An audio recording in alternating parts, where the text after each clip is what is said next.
Blood, violence, insanity, 2 rings, 1 cage, it's blood and guts. What's up, everybody? It is Broken Havoc here, right here on the Broken Havoc podcast, here to review AEW Dynamite from June 29th, 2022. It's blood and guts. We got a lot of things to talk about right here on the Dynamite review.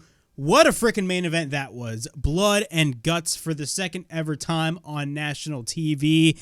This match was absolute insanity. Everybody in this match did the most craziest shit I have ever seen in a televised wrestling show on cable television. I'm just going to be 100% honest here. Like, you thought the Nick Gage stuff last year was insane.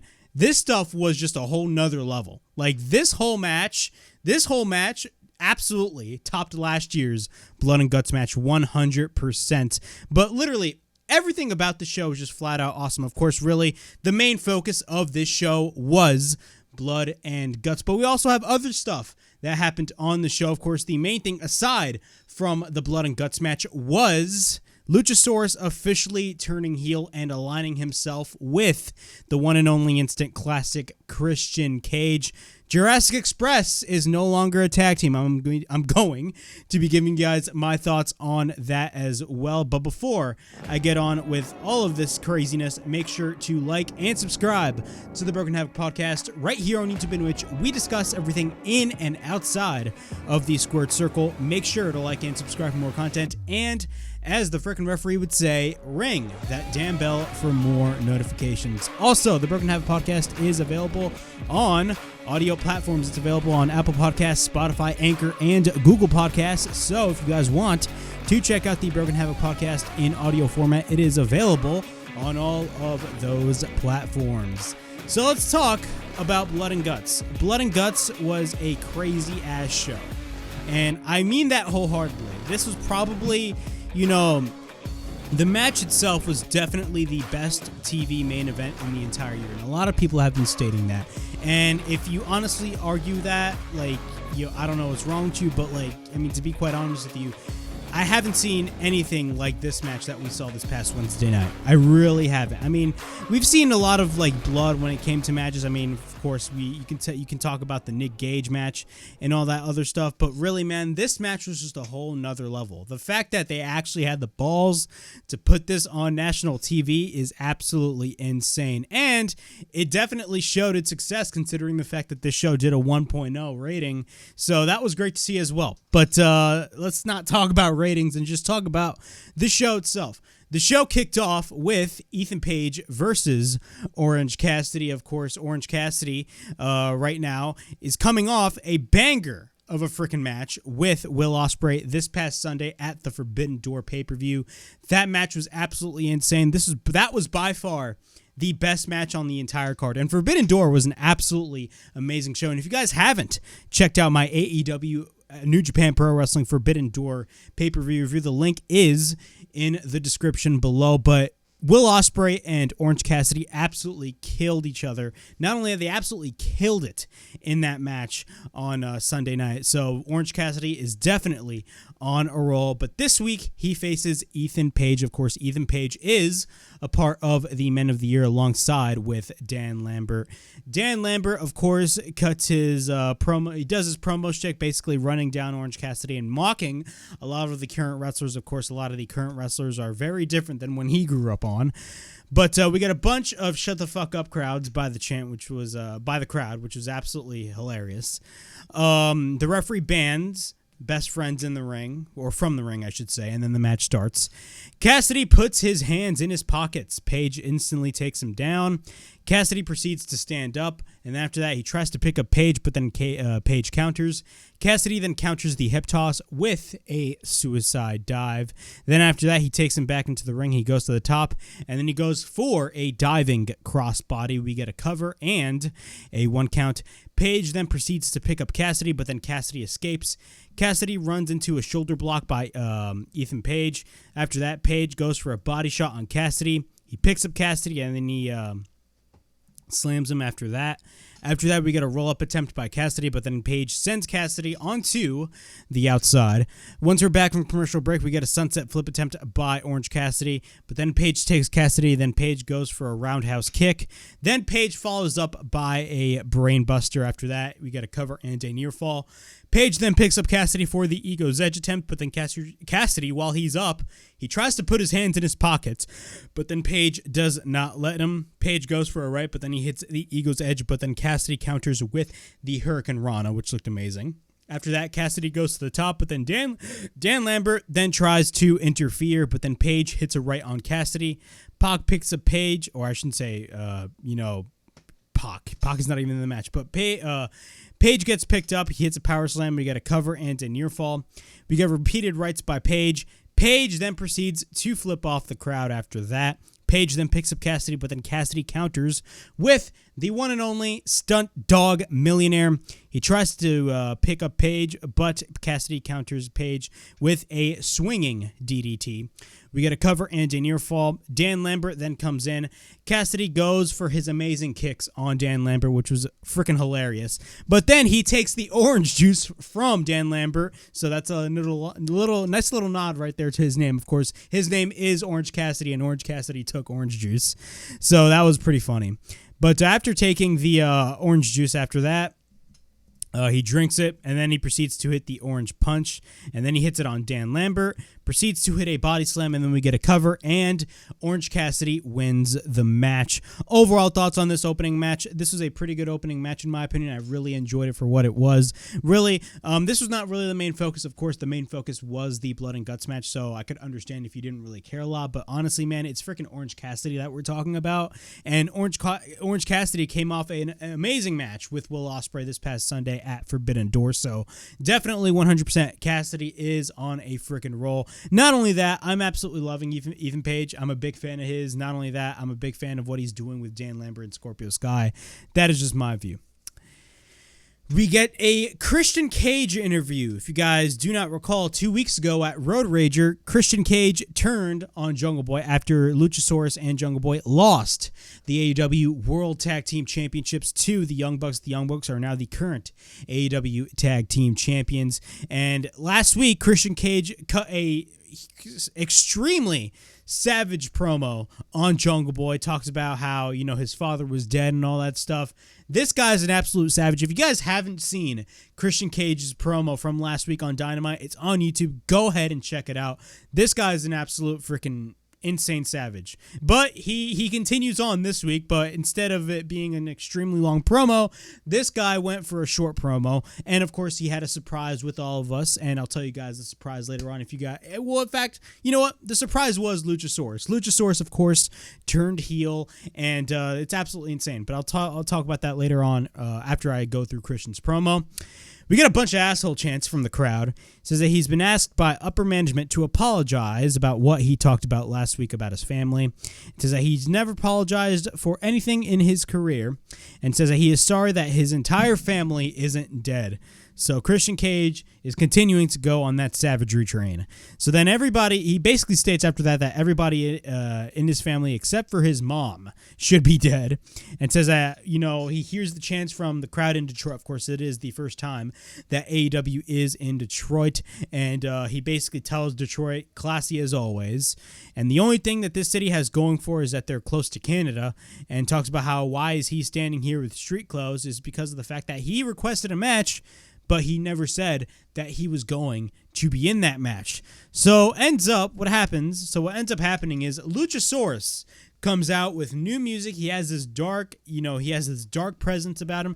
Very reminiscent to Kane, especially the music. The music is very similar to, Kane's theme song in 2009, 2010, 2011. He's very similar to... It's very similar to Kane's theme from that period of time, but Luchasaurus comes out, and he looks like an unstoppable freaking beast, and of course, Jungle Boy is not here. Of course, Luchasaurus did listen to Christian Cage about what he told him backstage last week after Christian Cage's savage promo on Dynamite, but Luchasaurus has a match scheduled, and it's Luchasaurus versus Serpentico. This was 100% a squash match, as always. I mean, if you're trying to build somebody up, especially a big guy, as a heel like Luchasaurus. Of course, he's going to have a series of squash matches. So he faces Serpentico. Luchasaurus goes for the immediate headbutt, followed by a German suplex. He plants him face first to the mat, and then he applies a modified version of the snare trap. Of course, the snare trap is Jungle Boy's submission, but Luchasaurus modified the snare trap to make it his own. Serpentico taps out, and Luchasaurus wins the match. What are my thoughts on Luchasaurus turning heel? I think it's a great thing because, it causes tension, not only with just Luchasaurus, but Jungle Boy and Christian Cage as well, because definitely the match that they're definitely building to is Christian Cage versus Luchasaurus. And don't get me wrong, this whole feud is definitely going to make Jungle Boy a star. Like I've always stated right here on the show, that what AEW should do is, if they're trying to go solo with Jungle Boy, repackage Jungle Boy and just market him as just Jack Perry. Just market him as Jack Perry, and you're off to the races. But this feud with Christian Cage is definitely going to be a great match overall. I'm definitely excited. Hopefully, not only Christian Cage versus, Jungle Boy, but also Jungle Boy versus Luchasaurus. I mean, we've never seen that before, so that is definitely really interesting as well. So we're going to have to wait and see where this leads to, because right now, Luchasaurus is on the side of Christian Cage, and I definitely do believe that this is the right decision to make. All right. Max Caster calls out Danhausen. Danhausen comes out, and he brought a little bit of a couple of friends of his own. And who comes out? The hottest tag team in wrestling right now, that being Dax Harwood, Cash Wheeler, FTR, of course, the newly crowned IWGP Heavyweight Tag Team Champions, also the AAA and Ring of Honor Tag Team Champions. So we got a match between Max Caster and the Gun Club versus Danhausen and FTR. Very odd pairing with Danhausen and FTR, man. It's really weird to see that, but at the same time, it looks pretty cool. But we got Max Caster and the Gun Club taking on Danhausen and FTR. Pretty short match as it is. Really, the first few matches before the Blood and Guts match, there was not really a lot of stuff that happened before the Blood and Guts match, because, of course, the Blood and Guts match was going to be happening for an entire hour. So they had to basically just fill in some stuff all at once for the first hour. That's something similar that they did last year when it came to the Blood and Guts match, or the Blood and Guts show, I should say. But we got Max Caster and the Ass Boys taking on Danhausen and FTR. It was a pretty good match. Cash and FTR are always on a roll. Cash Wheeler and Austin Gunn lock up. We get a side headlock by Cash Wheeler. Then we get a side headlock by after that by Austin Gunn. We get a shoulder tackle by Austin, and then he goes for the trip, but then we get a backdrop by Cash. After that, Cash goes for the atomic drop, followed by a chop and an arm drag. Dax tags in, but then Dax goes for a couple of chops. We get a snap suplex by Dax, but then we get a cover into 1 count. Cash makes the tag. After that, Danhausen tags in. What happens after that is Danhausen goes for the elbow drop, and then we get a cover and a near fall. Colton then goes for the overhand chop. He proceeds to work on Danhausen, and then he sends Danhausen into the corner. Danhausen then proceeds to go for the immediate Hurricane Rana. After that, he goes for the hip toss, and then he goes for the hip toss on Caster. But then Colton takes him out. Once we're back from commercial break, all of the heels are in control. After that, Danhausen tags Dax Harwood. He goes after Caster on Colton, but then we get a double German by both FTR on the Gun Club. After that, we get repeated German suplexes by both Cash and Dax, which looked freaking awesome as hell. Then after those repeated suplexes, or German suplexes, I should say, Cash goes for the crossbody. Then after that, we get a German suplex once again by Dax on Austin Gunn. 6 German suplexes to be total. I literally had one figure up saying it was 7-0, but it was 6 German suplexes in total. Dax then proceeds to go for the hip toss, but then Danhausen makes the tag. He hits the pump kick on Austin Gunn. He picks up Austin, but then Bowens comes in, enters the fray, so he basically leaves his wheelchair, which he's been in a wheelchair for like the past couple of months. Not only that, he comes in with the crutch, so basically Bowens is really fine. He's not hurt at all. but by accident he hits Austin Gunn. Dax sweeps Bowens, but then Danhausen goes for the cover, and Danhausen and FTR get the win. Nice little entertaining match going on here. It was not really something special, but I actually like the pairing between Danhausen and FTR. It's something different, but it's not really that special in my opinion, but it was a fine match. After that, Austin Gunn is pissed off, but then that leads to Billy Gunn, his own father, pushing Austin, and then that leaves the Ass Boys to leave the ring. So there's a lot of tension going on within Billy Gunn and his two sons, Austin and Colton. So we're going to have to wait and see basically what happens there, but it's very interesting stuff happening between those three guys. Jade Cargill with her TBS Championship Open Challenge. She takes on Layla Gray. I'm not really that familiar with Layla Gray, but she definitely did show her strengths in this match. But this match was really a pretty short match. You obviously 100% that Jade Cargill was going to be retaining this title. I mean, it was pretty obvious, but Gray tries to go for the hip toss. Jade goes for repeated knees, and then Jade drops Gray, but then she hits a kick on Gray. Jade then runs into a boot, but then she proceeds to go for a fall-away slam. Jade goes for the uppercut, but then Gray goes for the roll-up, and then we get a near fall.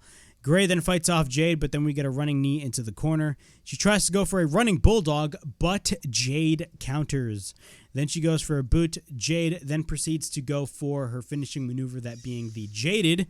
We get a cover, and Jade Cargill retains the TBS Championship. Stokely Hathaway then gets the microphone. Jay instantly just snatches the mic from him and says that she is tired of all the fans and all the women in the back bitching and moaning.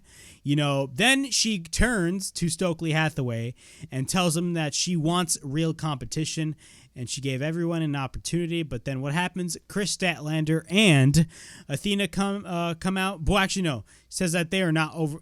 She states that Statlander and Athena, they're not overlooked. They're just lazy. And then Athena and Statlander come out, but then she hits a dropkick on Jade. Athena goes to the top, but Layla Gray comes in and attacks Athena. So in a way, it kind of looks like Athena is going to be joining the baddie section, but that actually was not the case, considering the fact that after that, Jade Cargill was pissed off and wants no part of Layla Gray being a part of the baddie section as well. So again, tension going on within Jade Cargill and Layla Gray right there. We're going to have to wait and see what they do with this. I think it will eventually lead to Layla Gray eventually joining the baddie section. But again, it's Jade Cargill we're talking about here, and we really do not know what the hell is going on. But since Jade Cargill wants more competition, I mean, yeah, I think I do agree. I think she does deserve more competition. Have her be in meaningful angles, in my opinion. But a future match between her and Athena is definitely a money match. Not only that, her and Chris Statlander as well. So I think they faced off already. But again, her and Athena is definitely a money match in which a lot of people definitely want to see in the near future. All right.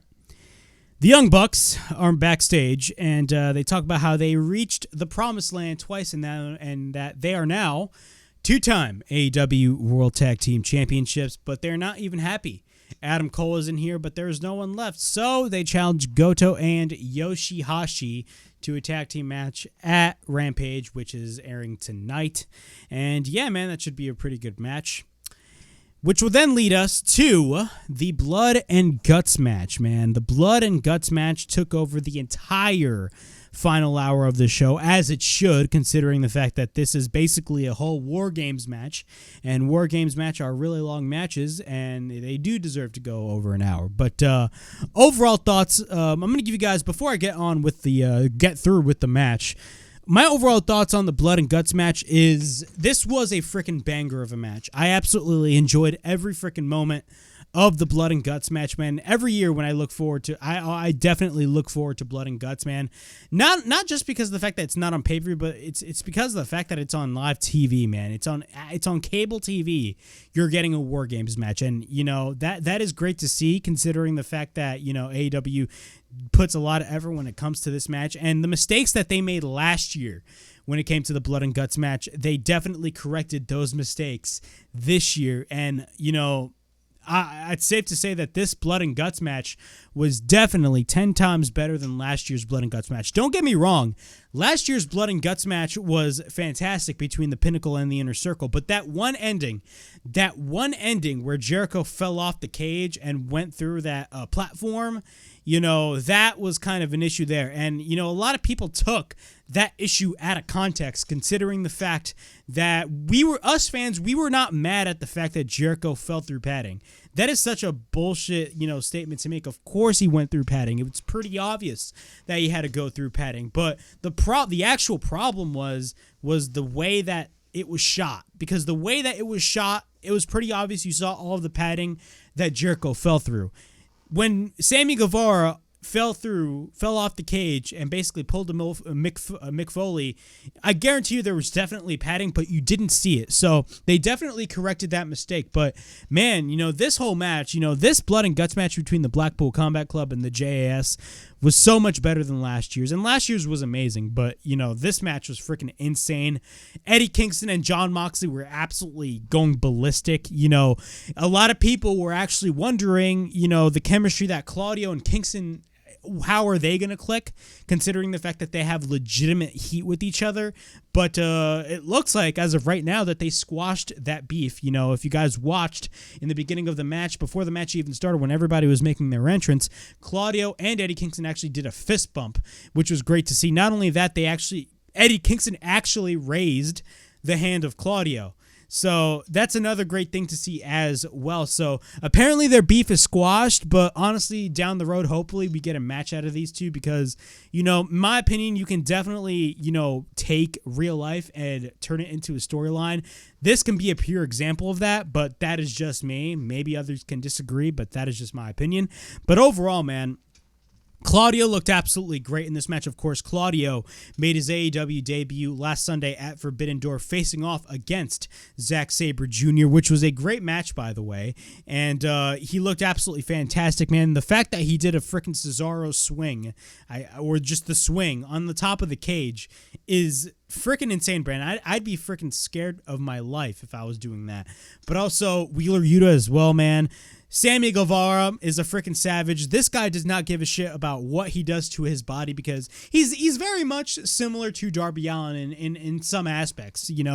Sammy Guevara, he doesn't give a shit what he does. He just wants to entertain everybody. But this guy be doing freaking 450s and botching it. You know what I'm saying? This guy does not give a shit what he does, and he definitely showed that in this Blood and Guts match as well. Santana and Ortiz. Apparently, Santana got injured. I clearly do not know how he got injured, but apparently he got injured, so we're gonna have to look that later on. But overall, man, the Blood and Guts match was absolutely fantastic, man. It was an amazing match and by far the best TV main event in wrestling this year. I mean, you do not see WWE doing this at all. WWE does not do this at all, and I guarantee you are going to have a statement by WWE. If you guys remember last year, after the day after, I think it was the day after the Blood and Guts match last year, you had WWE put out a statement saying that this match, the Blood and Guts match that AEW did, basically put the business back 30 years. I'm sorry. This match was so more entertaining. That match was so more entertaining than anything WWE did. Same thing as this match. This match was so much better than what WWE did, at all. That's just my opinion, man. But the Blood and Guts match was freaking awesome.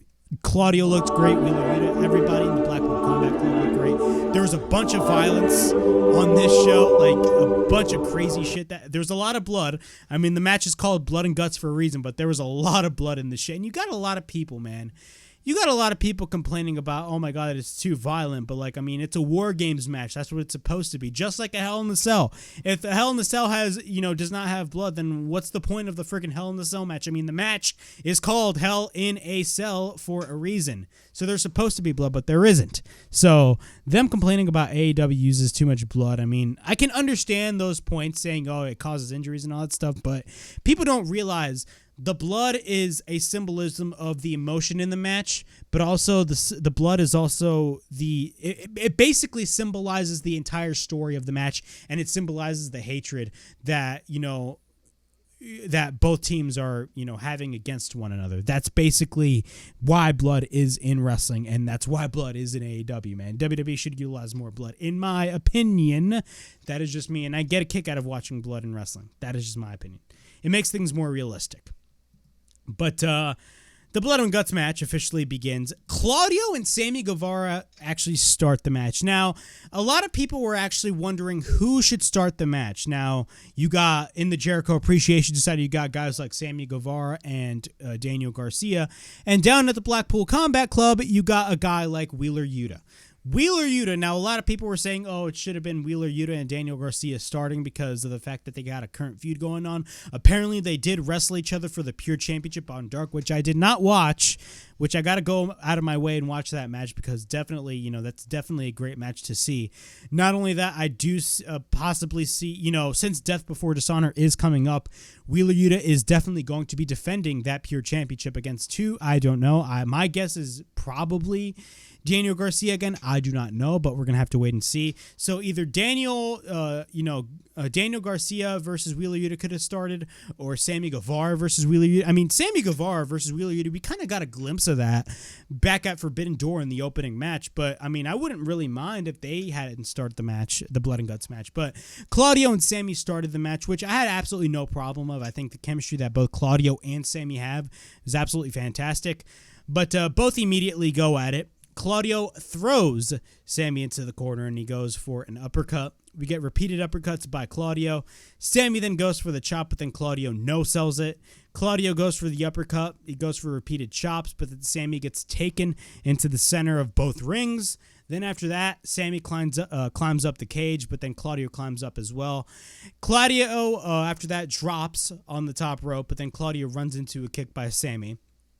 Then after that, Sammy, it looked like he was going to go for the springboard cutter, but Sammy is freaking insane. This guy be like springboarding off each freaking rope from both rings. So he would do that springboard on each rope. Both at this point are in the center, but then Sammy gets taken in the ring. Sammy then counters a pump-up uppercut with a cutter. After that, Sammy Guevara goes to his one and only girlfriend, Ty Conti, and kisses her. Of course, she is outside. Then after that, Claudio gets up. Daniel Garcia then comes in. He proceeds to go after Claudio. Once we're back from commercial break, there was a lot of commercial breaks, of course, because this match lasted over an hour. So the heels gain the advantage. Wheeler Yuta is next. We get a bunch of German suplexes by Wheeler Yuta on Daniel Garcia. After that, Sammy comes in, but then Yuta hits a German on Sammy multiple times. Claudio goes for an uppercut followed by a German by Yuta, so that was a nice double team by both Wheeler Yuta and Claudio. After that, Claudio and Sammy both choke Sammy and Garcia. At this point, Jake Hager is the next man coming in. Yuta comes in, but then gets caught into a slam by Hager. Claudio then throws Garcia across. Then Claudio and Hager face off, and one thing that I haven't mentioned throughout this entirety of the match, and not even this entirety of the match, but this entire show, the crowd in Detroit was absolutely on fire. They would mark out for absolutely anything. And when Claudio and Hager faced off, you definitely had that, the fans definitely went apeshit for that. But it's so funny when WWE tries to do something similar to this, they always fail because nobody gives a single shit. Right here in this scenario, when Claudio and Hager faced off, you could definitely feel the atmosphere of the crowd, man. The crowd was just going absolutely crazy. But then at this point, after that, both fight it out. We get a springboard uppercut by Claudio. Then the heels gain the advantage. Yuta is on the apron. He goes to the top, and then he goes for the shotgun dropkick on Hager. Claudio then works on Hager, but then he slams down Claudio, after that being Jake Hager. Then the next man is Jon Moxley. So Jon Moxley comes in with the chair. He clotheslines both Garcia and Sammy into the corner. He drops Garcia, and then he wrenches the nose of Daniel Garcia. At this point, Yuta gives Claudio a chair, and then he hits a running bulldog on Hager onto the chair. Mox then drives the face of Garcia onto the cage. Then he hits a drop toe hold on Sammy onto the chair, so everybody's getting hit with the freaking chair. Moxley, at the same time, has a fucking fork, and he has the fork while Claudio and Sammy, Claudio takes Sammy and he drives him to the rope in front of Ty Conti. After that, Garcia is busted open. Moxley picks up Garcia and Yuta plants him down. Claudio then picks up Sammy, but then he drops him. and hits the cutter. Yuta is on the top and he goes for the flying headbutt, but then Yuta, Claudio, and Moxley drive the elbow all at the same time on each member of the JAS. So they basically do their typical Blackpool Combat Club shtick. After that, Angelo Parker is next. Parker then tries to avoid the JAS, so he basically pulled in Austin Theory. If you guys do not recall, back at the Elimination Chamber, Austin Theory got chased by Brock Lesnar around the Elimination Chamber, which is funny as hell. And something similar basically happened here. So Angelo Parker was getting chased around by the to avoid the Blackpool Combat Club, but goes to the other ring. He gets the chair, but then he gets caught by Claudio after that. He gets thrown down by Claudio, but then Yuta hits the Falcon Arrow, or the Michinoku driver, I should say. We got a bunch of uppercuts by both Moxley and Claudio, and then Hager gets up, and then the JAS begin to gain the advantage. Hager then hits the chair onto the knee of Claudio. Yuta goes for the Garcia, I should say, goes for the shotgun dropkick on Wheeler Yuta. Hager then hits the chair onto the back of Claudio. At this point, Ortiz is the next man, but then Parker tries to pull back the door, but Ortiz manages to come in. He clotheslines everybody once we're back from commercial break. Moxley is a fucking savage, and he has freaking spikes. Yes, he has spikes, and he stabs him onto the head of Matt Menard. When I talked about that, when I say that there was violence, like extreme crazy-ass deathmatch violence in this match, I 100% mean it, because when Moxley stabbed the head of Matt Menard with the fucking spikes, that was crazy to see, man. Claudio drops Hager later on in the match. Garcia follows up the uppercut. Then after that, Claudio hits the pump-up uppercut, but then Jericho hits the code breaker, so Jericho is in. He hits everybody with the kendo stick. Jericho then tries to get out, but then he gets hit with the kendo stick by Kingston. So what happens is Kingston comes in, and he's casually walking. Kingston is coming, and he's casually walking, hitting everybody with the kendo stick. It was the funniest shit ever. I laughed my ass off. But Kingston has the bottle of alcohol, but then the JAS just gangs up on Eddie Kingston. Ortiz then is hitting everybody with the chair. And I remember last year in my Blood and Guts review, I talked about how the chair shots last year on Blood and Guts were absolutely insane, because if you guys saw the chair shots that everybody was getting hit with, those were furious ass chair shots last year. This year was absolutely no different. Those chair shots were insane. Ty Conti then sprays through the cage the alcohol on Jericho. Then the BCC set up the table in the center of both rings. Hager then gets sent to the table. Then after that, Moxley and Yuta throw down the turnbuckle, throw down a bag of thumbtacks. So thumbtacks now enter the fray.